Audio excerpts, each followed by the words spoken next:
Officially named the Dr. L.A.P.A Munich Pass, although no one uses this name, this rough gravel pass is located between the summit of the Barkley Pass and Ugie. This is the only mountain pass in South Africa named after a Minister of Public Health.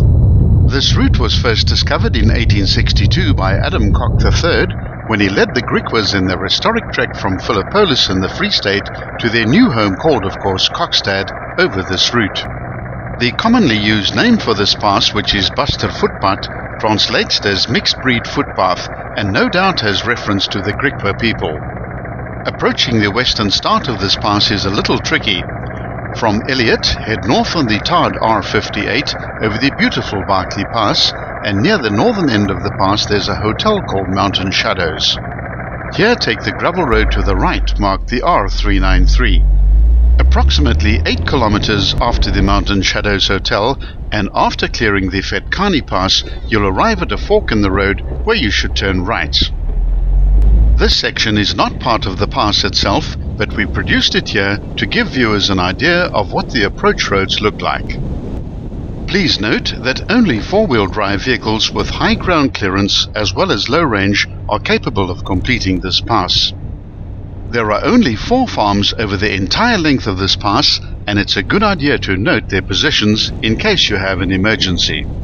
We recommend that a minimum of 2 vehicles tackle this route and that at least one of them has adequate recovery equipment.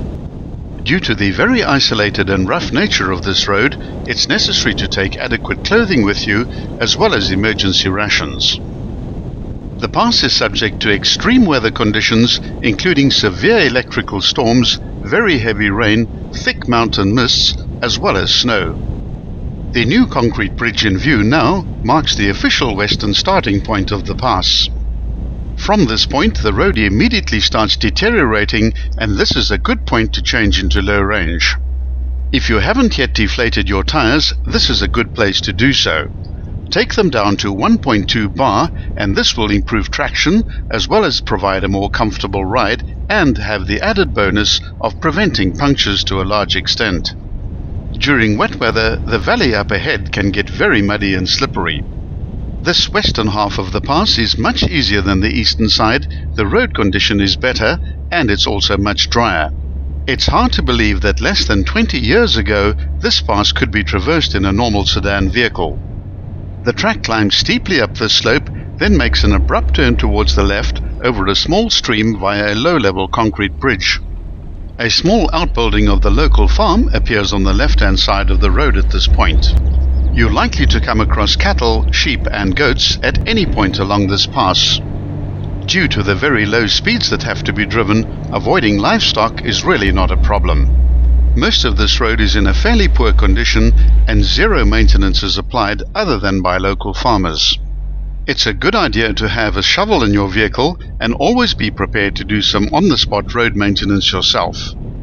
At the 4.6 kilometer mark, you'll arrive at the crossing of the third concrete bridge. After this bridge, the gradient kicks up to 1 in 7. From this point, the surface of the track deteriorates markedly and becomes more stony and bumpy. Choose your driving lines carefully, avoiding any part of your vehicle's undercarriage connecting with the rocks. For those interested in geology, take a careful look at the exposed rocks that can be seen in the cuttings on the left-hand side. Here there are round stones which are embedded in the rock face, which are peeling off in layers. These can be seen at the 4.8 kilometer point. Despite the intimidating looking topography, the gradients are actually quite comfortable at 1 in 26 on average, but there are some sections as steep as 1 in 5. Be prepared to drive slowly as the convoluted road snakes its way in and out of the ravines as it steadily rises above the 2,000 meter level. During the midwinter months, this pass is sometimes closed under heavy snowfalls, when it can become treacherous. There are some very steep and slippery sections, especially on the eastern descent. The nearby town of Barkley East lies in the mountainous area just south of Lesotho. The town lies at the southern tip of the Drakensberg on the Langkloofspruit, which is a tributary of the Kraai River, which in turn is a tributary of the Orange River at an elevation of 1,790 meters. If you're approaching this pass from the northwest, Barkley East is one of the last places you can buy fuel and provisions.